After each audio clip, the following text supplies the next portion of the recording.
जय कुंज बिहारी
गोविंद राधा गोविंद राधे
ज्ञानञ्जनशलाकया चक्षुरुन्मिलितं येन तस्मै श्रीगुरवे नमः।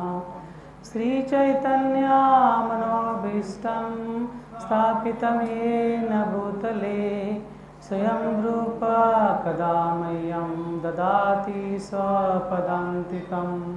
वन्देऽहं श्रीगुरो श्रीयुतापदकमलं श्रीगुरून् वैष्णवाञ्च श्रीरूपां साग्रजातां सहगणा रघुनाथं वितं तं सजीवं साद्वैतं सावधूतं परिजनसहितं कृष्णचैतन्यदेवं श्रीराधा कृष्णपदान् सहगणा ललिता श्रीविशाखान्वितमश्च। हे कृष्णा करुणा सिन्धु दीनबन्धु जगत्पते गोपेशा गोपिकान्त राधाकान्त नमस्तुते। तप्तकाञ्चना गौराङ्गी राधे वृन्दावनेश्वरी वृषभानुसुते देवी प्रणमामि हरिप्रिये। वाञ्छाकल्पतरुभ्यश्च कृपासिन्धुभ्येव च पतितानां पावनेभ्यो वैष्णवेभ्यो नमो नमः। जय श्री कृष्ण चैतन्य प्रभु नित्यानंद श्री अद्वैत गदाधर श्रीवासादि गौर भक्तवृंद। हरे कृष्णा कृष्णा कृष्णा हरे हरे हरे राम राम राम हरे हरे। हरे कृष्णा।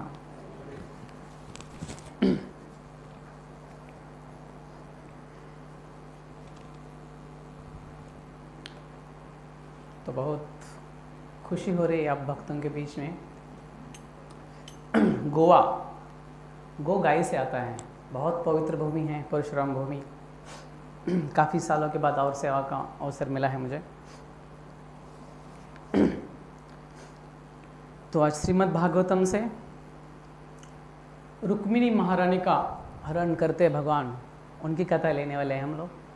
अच्छा, वो बोल रहे थे कि मैं अभी अमरावती रहता हूँ, जो रुक्मिणी का मायका है, विदर्भ रानी थी ना, तो वहाँ रहते। तो कुछ भक्त लोग जनवरी में यात्रा के लिए आए थे वहाँ, उनको बहुत अच्छा लगा यात्रा। तो प्रभु जी बोले कि मेरा फेवरेट टॉपिक था पहले से, तो आपको वहाँ जगह मिली है, रुक्मिणी महारानी ने आपको शरण दिए है, तो पंजी में और परवन की यात्रा लेने का प्रभु जी सोच रहे हैं। बहुत सुंदर जगह है, तो हम कुछ उस पर कथा करेंगे।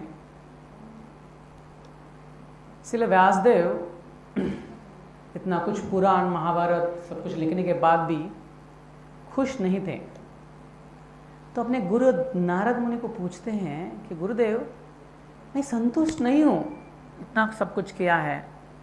तो नारद मुनि कहते हैं कि आपने बहुत कुछ लिखा है अलग अलग विषयों पे, काफ़ी कुछ, जितना कुछ हमको वैदिक स्क्रिप्चर लिटरेचर मिले हैं, ग्रंथ मिले हैं, व्यासदेव जी से मिले हैं मोस्टली।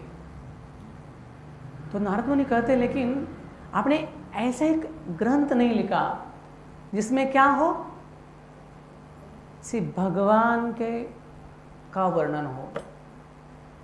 तो श्रील व्यासदेव जी ने बहुत कुछ ग्रंथ लिखे थे, फिर भी खुद संतुष्ट नहीं थे, खुद ऑथर है ना, संतुष्ट नहीं थे। तो फिर हम भी कौन से भी ग्रंथ पढ़ के संतुष्ट हो जाएंगे क्या?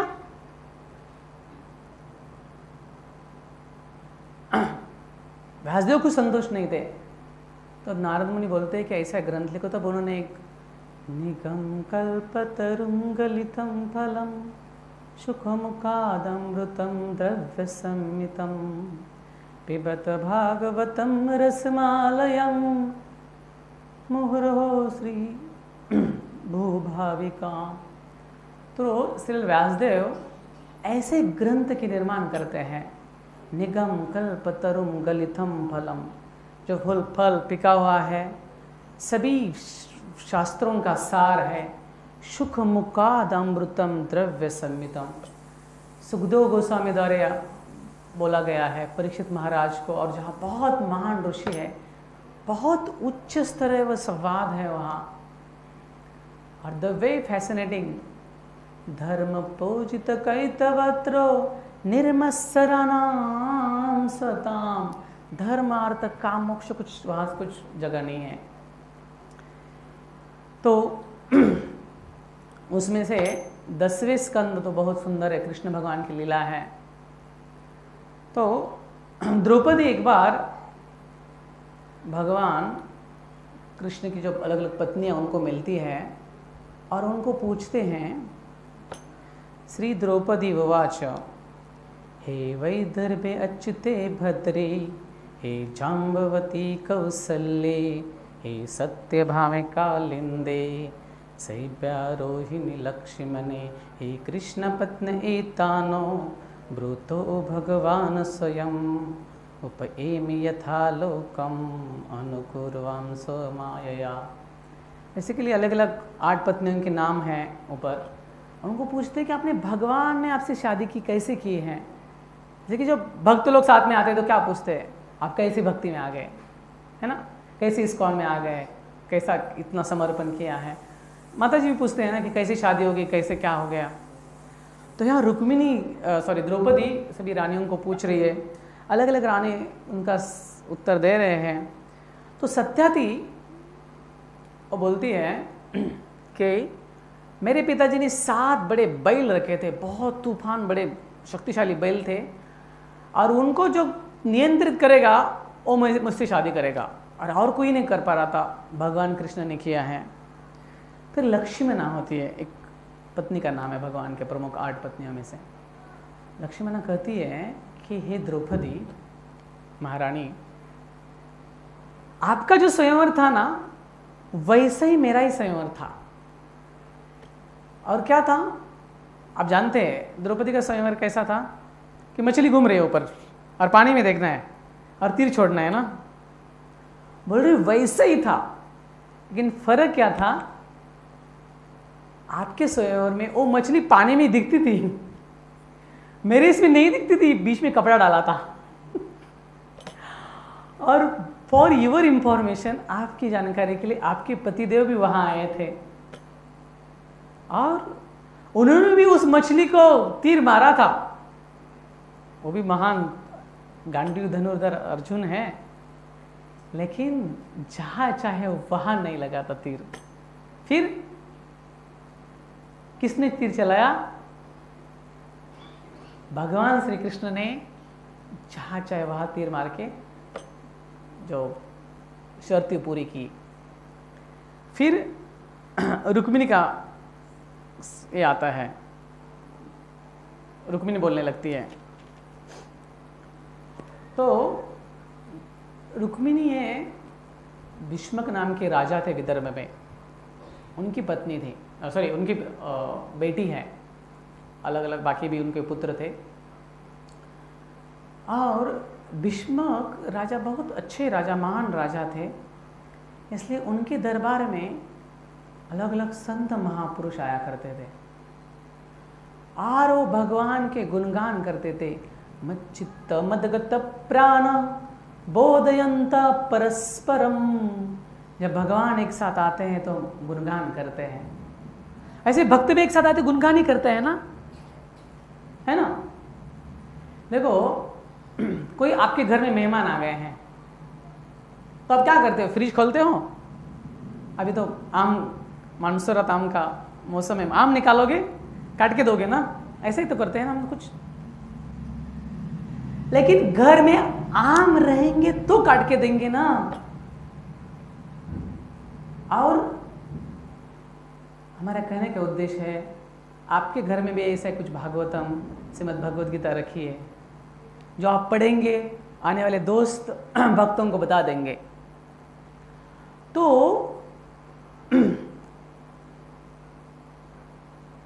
रुक्मिणी महारानी के पिताजी के दरबार में अलग अलग संत महापुरुष आते थे और भगवान के बारे में कुछ वचन, मधुर वचन बोलते थे और वो मधुर वचन रुक्मिणी महारानी सुनती थी। और वो सुनने के बाद कृष्ण भगवान इतने क्या बोलते ना, मधुर है, मधुरम मधुरभ्योप्यो, इतने सुंदर है।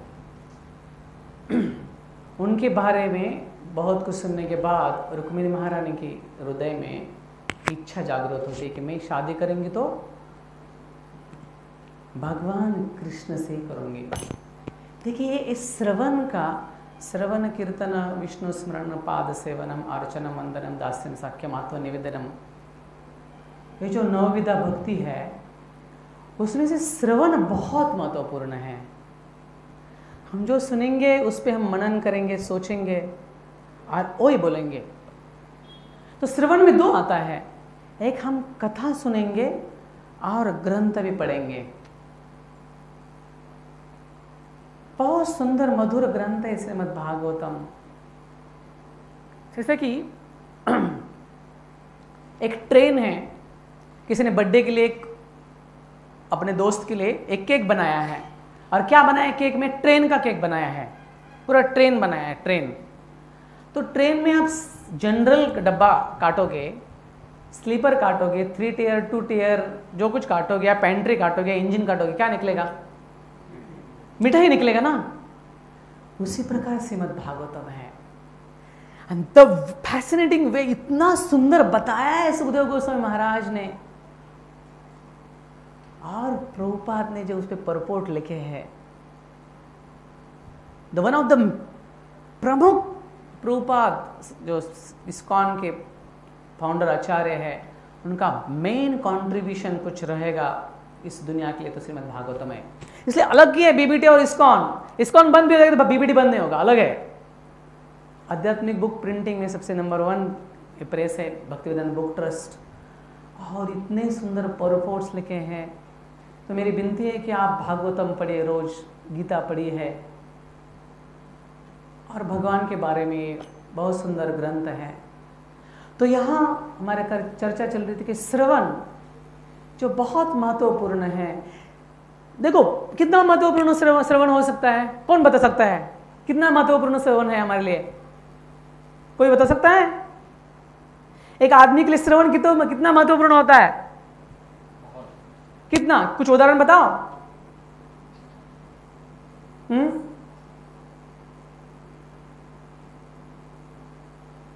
अरे ये जो श्रीमद् भागवतम परीक्षित महाराज को सुखदेव गोस्वामी महाराज बता रहे हैं।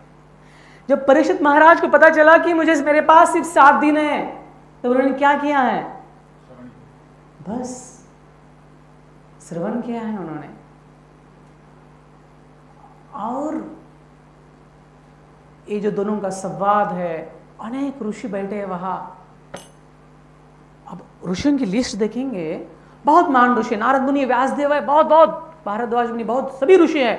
उस दिन समय के ब्रह्मांड पृथ्वी के सभी ऋषि वहां बैठे थे। फिर भी वो कौन, किनको सम्मान मिला है भागवत कथा करने का? सुखदेव महाराज, जो भगवान के महान भक्त है, परम वैरागी है, विष्णु रथ है। हर ये दोनों का संवाद इतना सुंदर है। और इस श्रवण के बारे में हम जो चर्चा कर रहे हैं, परीक्षित महाराज ने भी, जब एक बार भक्तिविनोद ठाकुर जो हमारे परंपरा के महान संत है और जिला दंडाधिकारी डिस्ट्रिक्ट मैजिस्ट्रेट थे, और विशेषण नाम के एक बहुत बड़े एक व्यक्ति थे, वो अपनी जो उनके पास कुछ शक्ति थी चमत्कार की, उससे लोगों का शोषण करते थे, इसलिए उनको जेल में डाला था। और वो इतने कुछ उनके पास शक्ति थी, उससे भक्तिनाथ ठाकुर का पूरा परिवार बीमार हो गए थे। उनके खुद के छाती में बहुत दर्द हो रहा था, और ऐसे समझो कि बहुत बड़ा उन पे संकट आया था। तो क्या किया था पता है? भक्तिनाथ ठाकुर श्रीमद् भागवतम पढ़ने लगे। तो बहुत सुंदर ताकत है। राज विद्या राजगुह्यम, ये राज विद्या राजगुह्यम श्रीमद् भगवद गीता है। ये परमहंस संहिता श्रीमद् भागवतम है। ये ग्रंथ आप घर में रखिए, जैसे आपके टेबल पे है, घर में कुछ गुलाब जामुन कुछ मीठा बनाए तो खाएंगे, वैसे आपके घर में है तो आप पढ़ेंगे ना। और आप सुनते रहिए, आपके पास तो यूट्यूब मोबाइल है, बहुत सुंदर प्रवचन भक्तों के हैं, और रोज पढ़ने का प्रयास कीजिए। तो इस श्रवण का महत्व था। तो जब रुक्मिणी महारानी की इच्छा थी कि मेरा विवाह भगवान श्री कृष्ण होना चाहिए, तब उनके एक जो भाई है, उनका नाम रुक्मी था। असत्संग के कारण वो राक्षस की प्रवृत्ति के हो गए थे, और वो बोल रही कि मेरी जो बहन है रुक्मिणी, उनका विवाह कृष्ण से नहीं होगा। किन से होगा? कृष्ण के सबसे ज्यादा शत्रु बड़े कौन थे? शिशुपाल, उनसे करेंगे। और हो गया। भीष्मक राजा भी कुछ बोल नहीं पाए ज्यादा, बेटा का हट्ट था, और विवाह पक्का हो गया। रुक्मिणी को पता चला अभी क्या करे। ऐसी ये भी कोई सामान्य लड़की नहीं थी ना, राजकुमारी थी, राजनीति के सभी पहलू जानती थी। उसने क्या किया? एक बहुत विश्वास के ब्राह्मण को बुला के एक खत लेके भेज दिया। तो यहाँ हमारे भक्तगण रुक्मिणी की तुलना एक साधक के समान करते हैं। जब भी कोई साधक पे कुछ संकट आता है, जो भक्तों पे कुछ संकट आता है, तो वो भी ऐसे कुछ भगवान उनको बुद्धि देंगे। योगक्षेम में वयामयम, और ऐसी कुछ बुद्धि निकाल के रुक्मिणी ने एक ब्राह्मण को भेज दिया है खत लिख के। ब्राह्मण चले जाते द्वारका, भगवान के यहाँ पहुंच जाते हैं, और भगवान उनका स्वागत करते हैं, और वो खत भगवान श्री कृष्ण को देते हैं और बोलते हैं कि एक खत है। और बहुत सुंदर खत लिखा है रुक्मिणी ने।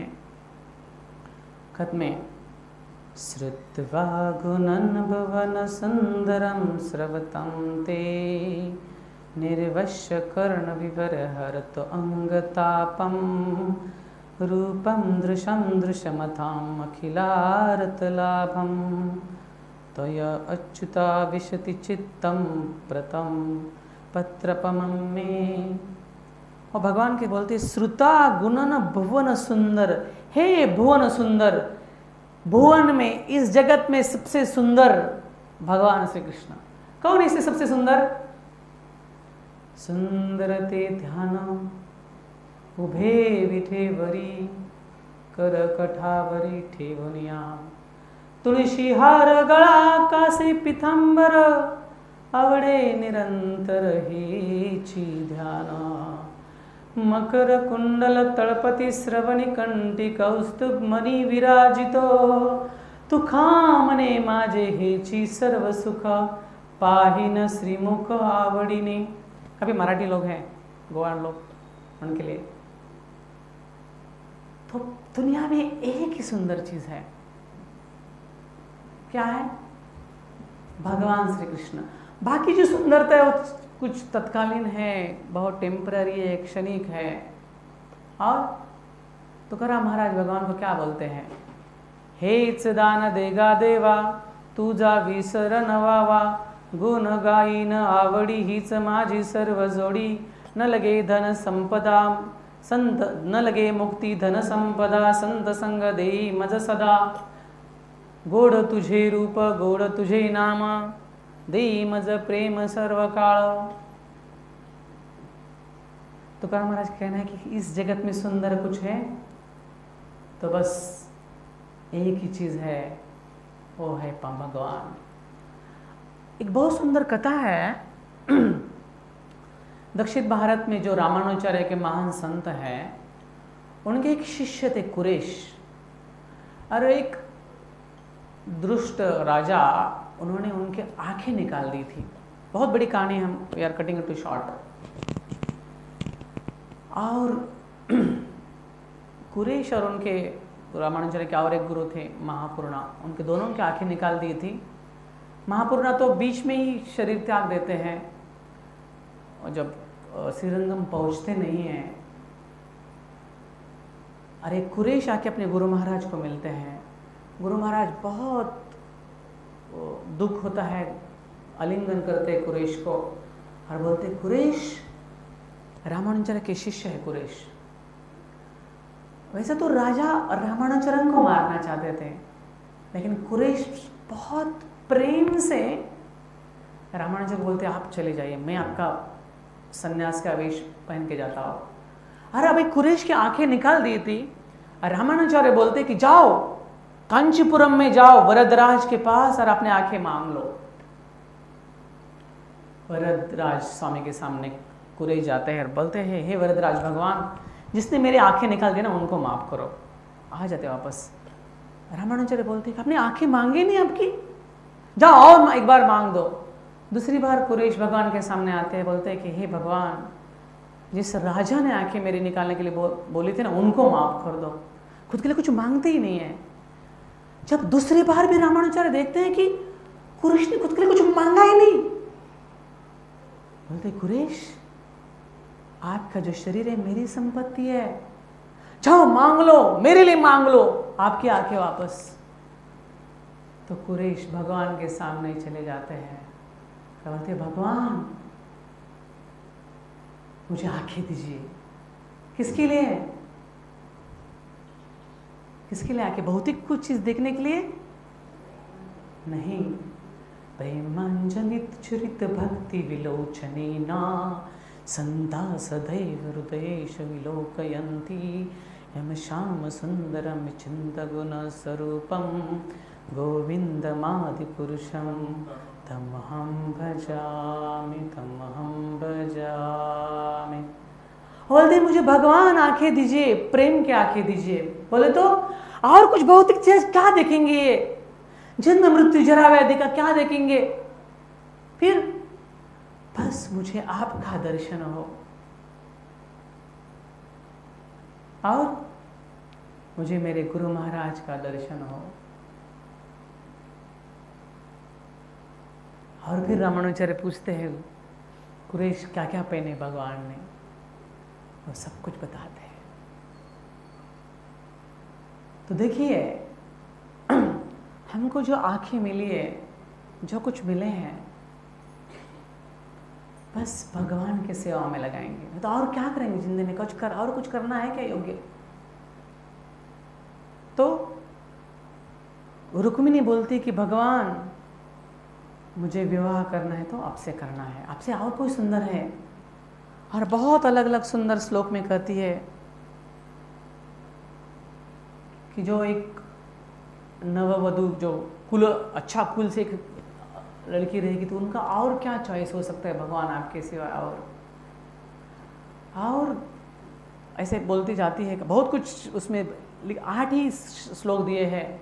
उसमें भगवान को बोलती है कि भगवान मुझे आइए, और आप राक्षसी एक अलग अलग गंधर्व मैरिज विवाह होता है, राक्षस विवाह होता है। आप राक्षसी विवाह पद्धति से मेरे से विवाह कीजिए। बोले तो कैसे हैं? आप मुझे यहाँ के उठा के लेके जाइए, उसको राक्षसी पद्धति बोलते हैं। और फिर आप आओगे, लेकिन मैं तो अंतर बहुत बड़ा महल रहता है, राजा महाराजाओं का रहता था ना, और जो स्त्रियां होती थी बहुत अंदर के कमरे में होती थी। तो अब आप आओगे तो बहुत खून खराबी हो जाएगी। फिर महती कुल देव यात्रा, मेरी शादी के दिन मुझे हमको कुल देवता को जाना है, तो उसी समय में कुल देवता के आएंगी, तब आप आना। ऐसे बहुत कुछ खत में लिखती है। और एक आखिरी श्लोक लिखती है, संग्रि पंकज राजस्तपनम महंतो वच्चन्ति उमापतिरिवात्म तपोपहति अरि अम्बुजक्षण बेलभते भवत्प्रसादम जाहम असमृतम कृष्ण सत जन्माभिषाद। और कहती भगवान मुझे सिर्फ आपको पाना है, कितने भी जन्म लगे। आपको लगता है कि मैं योग्य नहीं हूं, ठीक है, सैकड़ों जन्म में तपस्या करते रहूंगी, लेकिन मुझे आपके पाके रहूंगी। देखिए, ये है भगवान की दृढ़ निश्चय। भगवान को पाने के लिए दे आर रेडी टू पे एनी प्राइस। हम दर्शन की बात कर रहे थे। कुंती महारानी जो पांडवों की इसमें है, और भगवान को बोलती है कि बहुत अलग अलग एक श्लोक में कहती है कि भगवान हम पे बहुत कुछ संकट आ गए, बहुत दुख आ गए हैं। विष्णु को विष पिलाया, लाक्षागृह में जलाने का प्रयास किया, मेरी बहुत ही द्रौपदी का वस्त्रान का प्रयास किया, महाभारत का बड़ा युद्ध सागर जैसा हो गया, बहुत कुछ दुख आए। हर बार दुख में हम आपका प्रार्थना, मैं आपकी प्रार्थना करते रही, हम आपकी प्रार्थना करते रहे, आपका दर्शन होता रहा, इसलिए भी बहुत दर्शन नहीं है। तो भगवान आप मुझे कुछ देना चाहते हो ना, तो और क्या दीजिए? तत्र तत्र जगत गुरु भगवान वही हमको दुख दीजिए। क्यों? जन्म ऐश्वर्य स्मृति शिविर। वो कहती है उच्च कुल में जन्म, संपत्ति, बहुत बुद्धिमान और सुंदर होना, ये चार चीजें बाधा है भगवान। अरे चार में कोई एक भी चीज होगा ना तो नशा आती हो ना हमें, हम कैसे भगवान को शरणगत जाएंगे? क्यों? नमो किंचन वित्ताय, you are a property of material impoverished. अरे कोई बहुत पतित है, कुछ उसके पास नहीं, तो ही आपको पुकार लेगा ना। तो हाँ, भगवान कुछ देना है तो मुझे दुख दीजिए। द्रौपदी की कहानी चल रही है, क्या भगवान को पता नहीं था कि द्रौपदी का वस्त्रण होने वाला है? हाँ, तो यज्ञ सैनी है। उनके जन्म के समय ही आकाशवाणी हुई थी कि 1 करोड़ लोगों का मृत्यु के कारण बनेगी। भगवान सब कुछ जानते हैं ना। फिर एक सामान्य औरत के लिए एक पति होता है ना, द्रौपदी के लिए 5 पति थे। आरोकन ऐसे सामान्य नहीं थे। धर्मराज, युधिष्ठिर, भीमसेन, गांडीव, धनुर्धर, अर्जुन, सहदेव, नकुल, एक पति पूरा दुनिया पर राज कर सकते थे। बहुत तो पति बहुत बड़े पोस्ट पे या बहुत बड़ा व्यक्ति रहेगा तो पत्नी को गर्व होता है ना। तो इनके तो 5 पति थे। तो भगवान को भी दिखाना था कि द्रौपदी के 5 पति हैं, लेकिन आखिर में कौन उनको मदद करेगा? तो गौरा महाराज बहुत एक सुंदर श्लोक में कहते हैं, नको नको मन गुंतु माया जाळी, काळ आला जवळी ग्रासवया, काळाची वडी पडेल बा जेव्हा सोडविना, माता पिता सोडविना, राजा सोड देशीचा चौधरी, अनेक सोय रे भले भले, तुका म्हणे तुला सोडविना रे कोणी, एक चक्र पाणी वाचुनिया। तुकाराम महाराज कहते कि कोई नहीं आपको बचाएगा, ओनली कृष्णा बचाएंगे, एक चक्र पाणी वाचुनिया। अरे यहां जब द्रौपदी पता चला कि वस्त्रहरण होने वाला, तो सभी से मदद मांग रही है, कोई नहीं मदद कर रहा है। और दुशासन 10,000 की ताकत, हाथी की ताकत है उनके पास। हाथी बहुत प्रचंड होते हैं उस द्वापर के युग के हाथी। तो सभी से मदद मांग रहे, किसी ने मदद नहीं किया है। फिर दुशासन उनकी साड़ी खींच रहा है तो रुक्मिणी बोलती भगवान को, अरे आपके भक्त संकट में है, जाइए। भगवान बोलते हैं ट्रैफिक जाम है। ट्रैफिक जाम क्या था वो? पहले तो मदद मांग ही नहीं रही थी। द्रौपदी अलग अलग लोगों से मदद मांग रही थी।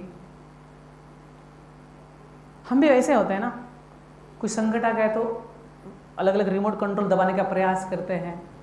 अलग अलग जो हमारे जाक इन्फ्लुएंस, अलग अलग पहचान के बड़े व्यक्तियों का मदद लेने का प्रयास करते हैं। कुछ नहीं रहते तो भगवान के पास जाते हैं। रुक्मिणी बोलती थी कि आपके भक्त संकट में हैं। तो अगल अभी रुक्मिणी एक हाथ से साड़ी खींच रही है, एक हाथ से भगवान को पुकार रही है। रुक्मिणी बोलती देखो मदद मांग रही तो पुकार रही है। भगवान बोलते हैं ट्रैफिक जाम है, कैसा जाओ। और जब रुक्मिणी द्रौपदी को पता चलता है कि अभी कुछ नहीं होने वाला, दोनों हाथ साड़ी छोड़ देती है, दोनों हाथ ऊपर करती है, हे कृष्ण हे गोविंद, ऐसे जोर से, दिल से, बहुत जोर से पुकारती है। और अब आंखों में से जब आंसू आते हैं ना, क्री बोले तो भगवान वैकुंठ में थे, अपने धाम में थे, कृष्ण बोले तो भगवान पहुंच गए थे। तो भगवान बोलते थे ट्रैफिक जाम है। कौन सा ट्रैफिक जाम होता है भगवान को? भगवान उस आंखों का प्रतीक्षा, आंखों में से जो पानी आ रहा था ना, उसका प्रतीक्षा करते हैं। बोले तो द्रौपदी बहुत महान भक्त थी, लेकिन भगवान उस पुकार के आतुर थे। गजेंद्र की उस पुकार के आतुर थे भगवान। और जब सभी शांतिदूत बन के जाने के पहले पांडव बोलते कि माफ करेंगे, कौरवों को माफ करेंगे, बहुत आतताई है, बहुत अत्याचार किया है, लेकिन माफ करेंगे, हमारे लोग हैं। भगवान बोलते भीमसेन क्या अग्नि ठंडा हो गया? वचन लिया ना 100 कौरवों को मारूंगा और दुशासन का खून पीऊंगा, क्या हो गया? अग्नि ठंडा हो गया? कोई नहीं युद्ध नहीं करेगा ना, तो मैं द्रौपदी के लिए तो करूंगा। तो भगवान युद्ध करते हैं और हम जानते हैं कैसा है। तो हमारा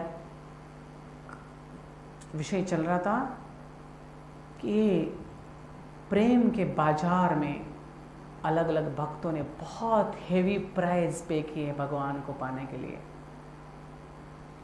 भक्त्यामा अभी जाना थी, अभी जैसे कुंती महारानी, द्रौपदी है, अभी रुक्मिणी, बहुत अलग अलग उदाहरण है भक्तों के कि भक्ति। और भगवान क्या चाहते हैं हमसे? पत्रम पुष्पम फलम तोयम यो में भक्त्या प्रयच्छति। पत्रम पुष्प फलम है, भक्ति से देना है बस। एक भक्त है हमारे श्रीधर कोला बेचा, वो बहुत गरीब थे। उनका झोपड़ी तो चांदना महल, बोले तो पूरा टूटी है, पूरा महल से चांदनी दिखती, इसलिए उसको चांदना महल कहते थे। ऊपर के तारे दिखते थे। बहुत गरीब थे, कुछ पहनने के लिए कपड़े नहीं, कुछ ऐसे गार्ड बांध के चले गए हैं। और क्या उनका व्यवसाय था? केले के पत्ते बेच रहे थे, और उसमें से कुछ थोड़ा बहुत बहुत कम दाम में बेचते थे। केले के पत्ते, कुछ फूल है, और कुछ उसमें से प्रॉफिट होता है ना, आधा प्रॉफिट गंगा पूजा के लिए। तो निमाय पंडित रोज आते थे उनके पास, 2 घंटा बहस करते थे। और बहस करने के बाद बोलते थे, जैसे कि कोई बोले 50 पैसे, बोले 10 पैसे में दे दो या 1 पैसे में दे दो, ऐसा कुछ बोलते थे। नहीं अरे ऐसे इतना कम नहीं, ठीक है आपको ऐसा ही लेके जाओ। ऐसा रोज बहस करते थे, और कुछ ज़्यादा प्रॉफिट नहीं होता था, और रात भर भगवान नाम का जप करते थे। और पड़ोसियों को लगता था कि ये क्यों चिल्ला रहे हैं, इनको कुछ खाने के लिए नहीं, इसलिए कुछ उनको कुछ खाना भी देते थे। लेकिन भगवान के भक्ति में बहुत मंत्रमुग्ध होते थे। और निमाय पंडित जो चैतन्य महाप्रभु बोलते थे, श्रीधर आपके पास बहुत संपत्ति है, बहुत धनवान है। बोलते मैं कहाँ धनवान हूं, मैं दुनिया को एक दिन दिखाऊंगा। और जब चैतन्य महाप्रभु आते हैं उनके घर में, तो घर के सामने एक बहुत पुराना लोटा था। वो श्रीधर कोलाबेचा सभी काम के लिए इस्तेमाल करते थे। वो लोटा एक ही था, बहुत गरीब थे ना। भगवान उस लोटे से पानी पीते थे। बोलते थे, ओ लॉर्ड आई एम लॉस्ट, आप क्या कर रहे हो? बोलते कितना मीठा पानी है। और जब महाप्रकाश लीला में श्रीधर कोलाबेचा को बुलाया जाता है और महाप्रभु सभी की इच्छा पूरी करते हैं। बोलते हैं, श्रीधर आप मांगो, कुछ तो मांगो। श्रीधर बोलते हैं, भगवान आपको कुछ देना है ना तो एक ही दीजिए कि वो जो निमाय पंडित रोज मेरे साथ बहस आके करते थे वैसा ही करने चाहिए बस। बोलते थे मैं क्या मांगू, मेरे पास सब कुछ है। हीच दान देगा देवा, तुझा विसरण वावा, गुण गाई न आवडी, हीच माझी सर्व जोडी। बोले क्या मांगे भगवान, आपके पास तो सब कुछ है, आप लक्ष्मीपति है, आपके दरबार में हजारों लक्ष्मी झाड़ू मारते, आपको क्या मांगेंगे। तो ये है भगवान के भक्त। तो यहां रुक्मिणी महारानी बोल रही कि भगवान मैं भी आपको पाना चाहती हूं। और वो पत्र पढ़ते हैं, भगवान ने पहले ही तय कर लिया कि मुझे भी रुक्मिणी से शादी करनी है। लेकिन ब्राह्मण बोलते हैं कि भगवान ये इमरजेंसी है, शादी कल है, कल। और पिछले दिन ब्राह्मण द्वारका में है। भगवान दारुक को बुला लेते हैं, जो 4 उनके सुंदर घोड़े से ब्राह्मण देवता को रथ में बिठा के द्वारका से विदर्भ कौंडिन्यपुर आते हैं एक रात में। आप आइए, बहुत सुंदर जगह है, वर्धा नदी के तट पे। अभी भी सेक्लूडेड ही है, अभी कुछ गवर्नमेंट डेवलप कर रहे हैं। अभी भी वो स्थान है जहाँ कृष्ण बलराम आए थे, बहुत सुंदर ठिकाने। उसको अंबा नगरी कहते हैं, क्योंकि अंबा माता को प्रार्थना करने के लिए वहाँ अंबिका रुक्मिणी महारानी थी। बहुत सुंदर, आप यात्रा में आ सकते हैं वहाँ। तो भगवान कृष्ण वहाँ आते हैं। यहाँ रुक्मिणी सुबह जल्दी उठी है बहुत, पता नहीं रात भर सो पाई कि नहीं। अभी नहा रही है, नहाया, अभी अलग बहुत सुंदर वस्त्र पहन रही है। किन के लिए? भगवान के लिए। लेकिन मन में बहुत सोच रही थी कि क्या भगवान सच्ची में आएंगे? और बहुत विरह में भगवान के लिए राह देख रही है। ये जो पीरियड है ना, ये जो भाव है ना, ये बहुत सुंदर भाव है, बहुत। क्योंकि उसको और बोलते अभी क्या करेंगे, अभी कुछ ही समय बाकी है, अभी सुबह होने वाली ही है, अभी वो अंबिका माता का दर्शन लेने के लिए जाना है मुझे बाहर, और भगवान नहीं आए तो आप सोच सकते उनकी क्या स्थिति होगी। और इस स्थिति में कोई भगवान को याद करता है ना, वो बहुत उच्च स्थिति है। गोपिका तो वही है ना, उद्धव जी को भगवान ने भेजा था। बेसिकली क्या था ना, भगवान यहाँ भी रोते थे गोपियों का, ब्रजवासियों का नाम सुन के। तो उद्धव जी बोले भगवान ये क्या रो रहे हो, ये तो माया है सब कुछ। भगवान कहते कि उद्धव जी को पता नहीं कि वृंदावन क्या है। वृंदावन रम्य स्थान दिव्य चिंतामणि धाम रतन मंदिर मनोहर अप्रत कालिंदी नीरे राजहंस गिरी करे। बहुत सुंदर वृंदावन है। आप कितने लोग वृंदावन गए हैं? अच्छा, बहुत सुंदर है, आप जा सकते हैं मथुरा वृंदावन। मैं सभी धाम घूम के आया। देखिए हम पंढरपुर की चर्चा कर रहे हैं। अभी स्थान यात्रा आ रही जगन्नाथपुरी की, और तिरुपति बालाजी बहुत पास में है। पंढरपुर को नाथ ब्रह्म कहते हैं। पंढरपुर जैसा कीर्तन कहाँ नहीं होता। अभी आषाढ़ी आ रही है, आषाढ़ी एकादशी। ओ विडोबा रुक्माई, विडोबा रुक्माई, विडोबा रुक्माई, जय जय पांडुरंग हरि, जय जय पांडुरंग हरि, जय जय। बहुत सुंदर, हजारों हजारों हजारों हजारों दिंडी। मैं रहता हूं नागपुर के पास, वहां से दिंडी आती है 1-1.5 महीना चल के। आप सोच सकते हैं क्या? अरे 70-80 साल के बूढ़े लोग चलते हैं, भक्त लोग। हम पंढरपुर चले जाते हैं, बस स्टैंड से भी रिक्शा करते हैं पंढरपुर मंदिर तक, या कुछ गाड़ी वहां लगाते हैं, 1-1.5 महीना चलते हैं। और आपको पता है, मैं कुछ भक्त लोग बता रहे थे कि जो दिंडी है ना, अलग अलग जगह से आते हैं ना, पंढरपुर के पास में जब आते हैं ना लोग, अलग अलग गांव में रुकती है ना, वहां के गांव के लोग उनका मसाज करते हैं, वो चलने वाले लोगों का। अरे बहुत अद्भुत दर्शन होता है, बहुत सुंदर इनका। और अब आषाढ़ी के पहले दिन, आषाढ़ी के दिन जाएंगे ना, लाखों लोग पंढरपुर में हैं। हाँ, सभी जब विठ्ठल नाम का ही जस्ट नाम घोष चल रहा है। संत महापुरुष कैसे, ऐसा कीर्तन दुनिया में कहाँ नहीं होता, सिर्फ पंढरपुर में होता है। इसलिए उसको नाद ब्रह्म कहते हैं। तिरुपति को कांचन ब्रह्म कहते हैं। जगन्नाथपुरी को अन्न ब्रह्म कहते हैं। कोई वहां भूखा नहीं सोएगा। तो भगवान को बिजनेस करना है तो तिरुपति, कीर्तन सुनना है तो पंढरपुर, 56 भोग हाथ ही नहीं सुखता जगन्नाथपुरी, सोना है तो भुजंग शयनम अनंत शयनम रंगनाथ स्वामी, पद्मनाथ स्वामी, और भगवान को नृत्य करना है तो वृंदावन धाम।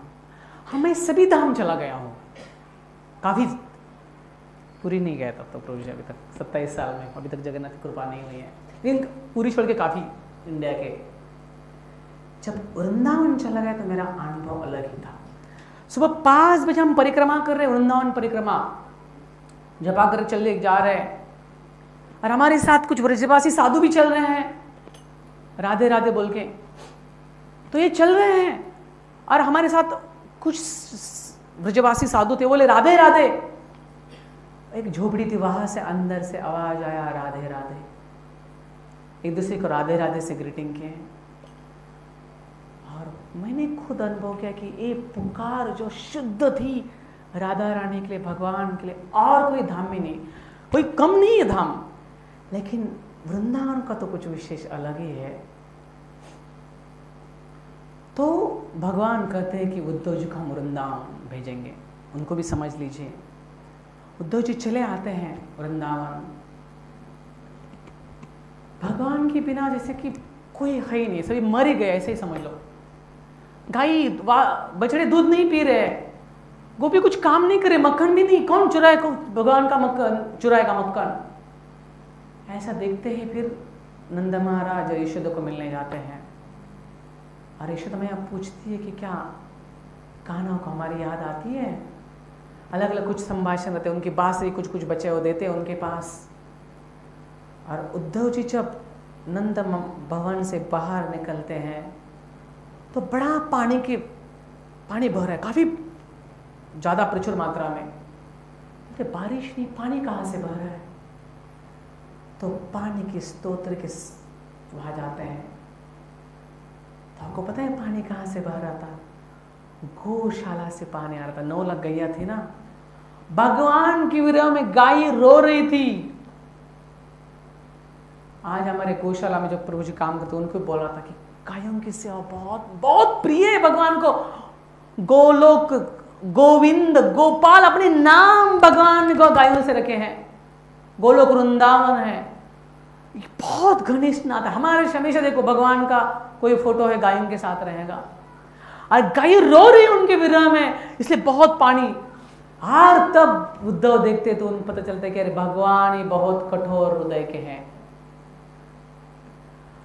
और जो वो विरह है गोपियों का, वो विरह भी रुक्मिणी के लिए था। उस विरह से वो भगवान की प्रतीक्षा कर रही थी, और भगवान को पता था कि द्रौपदी बहुत एंजाइटी, सॉरी रुक्मिणी बहुत एंजाइटी में रहेगी। तो ब्राह्मण को बोलते हैं कि ब्राह्मण देवता आप जाइए और बता दीजिए कि मैं आया हूं, उनको लेके जाने वाला हूं। फिर ब्राह्मण उनके सामने आते हैं, और ब्राह्मण अंदर जाते हैं, और ब्राह्मण को प्रसन्न देखते ही रुक्मिणी खुश हो जाती है, और ब्राह्मण बताते कि भगवान आए हैं, आपको लेके जाने वाली है। रुक्मिणी बहुत खुश हो जाती है। क्या करती है? ब्राह्मण देवता को दंडवत प्रणाम करती है। जब प्रभु रामचंद्र को मिलने के लिए हनुमान जी आते हैं सीता माता से समाचार लेके, और जब समाचार देते हैं तो प्रभु आलिंगन करते हैं हनुमान जी को। तो यह रुक्मिणी दंडवत प्रणाम करती है ब्राह्मण देवता को, और अभी तो बहुत खुश थी रुक्मिणी। जैसे कि उदाहरण दिया जाता है, एक चातक पक्षी, चातक नाम का पक्षी रहता है, सिर्फ वो बारिश का पानी पीता है, बहुत प्यास लगती है उसको। बहुत पक्षी बोलते हैं अरे पानी पी लो, हम भी पी रहे। नहीं, समझ लो कि कभी कभी पानी नहीं मिलता, बहुत देर तक बारिश नहीं होती ना, वो मर जाने के समान हो जाता है, लेकिन पानी नहीं पीता, हो बारिश का पानी पीता है। उसी प्रकार भक्त रहता है। रुक्मिणी का वैसा ही था। जब ब्राह्मण बताते हैं तो बहुत खुश हो जाती है। और अभी ये पालकी में बहुत सिक्योरिटी गार्ड्स हैं, उनके साथ वो चली जा रही है अंबिका माता के दर्शन में। यहाँ शिशुपाल आए हैं, पूरा उनका जरासंध है, दंतवक्र है, बहुत सारे राक्षस लोग, बहुत बड़ी मिलिट्री सेना लेके आए थे। उनको पता था कृष्ण बलराम आने वाले हैं, आएंगे। और जब बलराम को पता चलता है कि मेरे दाऊ कृष्ण भगवान चले गए हैं कौन विदर्भ, वो भी नारायणी सेना लेके पीछे से आते हैं। और यहाँ रुक्मिणी अंबिका माता के सामने जाती है और प्रार्थना वही करती है, भगवान मुझे पति के रूप में चाहिए। हम किसी देवताओं के कहाँ भी जाए, उनको ऐसा कुछ गलत नहीं कि उनको हम प्रणाम कर रहे हैं। बस शिव जी के मंदिर में चले गए हैं, वैष्णवानेता शंभु है, ऐसे वार्ग संप्रदाय में आरती है, रघु तिलक नाम दासंत, भगवान राम नाम का जप कर रहे हैं। सभी देवता भगवान के भक्त हैं, हम भगवान को पाने के लिए प्रार्थना कर सकते हैं। तो यहाँ रुक्मिणी भगवान को पाने के लिए अंबिका माता को प्रार्थना करती है। और आचार्य बताते कि बहुत ही कम अंतर था मंदिर से, पालकी से मंदिर। और जब मंदिर से बाहर निकालती है रुक्मिणी, तो भागवतम में वर्णन है वो बहुत सुंदर थी। कितनी सुंदर रहेगी? वो इतनी सुंदर थी, उनको देख के जो घोड़े पे, रथ पे, हाथी पे बैठे हुए राजा राजकुमार से भी नीचे गिर जाते हैं बेहोश होके कुछ। और उसी समय वो किसी को देखना नहीं चाहती थी, अपना पल्लू और बाल बाजू करके वो देखती है, और भगवान सामने देखते हैं जिस रूप के लिए वो तड़पती रही थी। भगवान आ जाते हैं, रुक्मिणी का हाथ पकड़ के रथ में लेके निकल जाते हैं।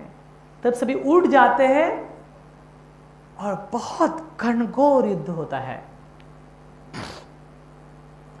तो रुक्मिणी बैठी है, देख रही कि कितना बड़ा युद्ध है, ऐसे कि बाणों की वर्षा हो रही है, और ऐसे भय भीत होके। एक्चुअली रुक्मिणी में, सत्यभामा में अलग अलग प्रकार है, अपने अपने भाव अलग है। तो रुक्मिणी बैठी है और डर और बहुत ग्रेटफुल है, भगवान के प्रति कृतज्ञता व्यक्त करिए, तो कि भगवान ने मेरे लिए इतना कुछ क्या बोलते हैं ना, युद्ध कर मेरे लिए कर रहे, सब कुछ इतना मेरे लिए कर रहे। और भगवान समझ गए द्रौपदी के मन की क्या स्थिति, सॉरी रुक्मिणी के मन की क्या स्थिति है। भगवान बोलते रुक्मिणी चिंता मत करो, आपकी सेना है ना, ये थोड़े समय में ही शत्रु की सेना को मार देगी। रुक्मिणी का क्या बोलते हैं, आपकी सेना, आपकी कब हो गई? अरे रुक्मिणी तो अब भी कुछ क्षण पहले आ गई ना रथ पे। इसका अर्थ क्या होता है, भगवान भी उनकी संपत्ति, उनका धाम है ना, हमारे साथ शेयर करना चाहते हैं। इसलिए तो अलग अलग संतों को भेजते हैं। तुखा मने आम्ही वैकुंठवासी आलो याच कारणासी। प्रभुपाद बोलते थे, भगवान ने बोले कि मुझे जाके कुछ किताब लेके वापस आ जाओ। अलग अलग संत महापुरुष को भगवान भेजते हैं, खुद आते हैं अपनी तरफ आकर्षित करने के लिए। और यहां रुक्मिणी को भगवान बोल रहे कि आपकी सेना, इसका अर्थ है कि भगवान भी हमारे साथ अपनी संपत्ति शेयर करना चाहते हैं। जब प्रभु रामचंद्र, लक्ष्मण और सीता मैया,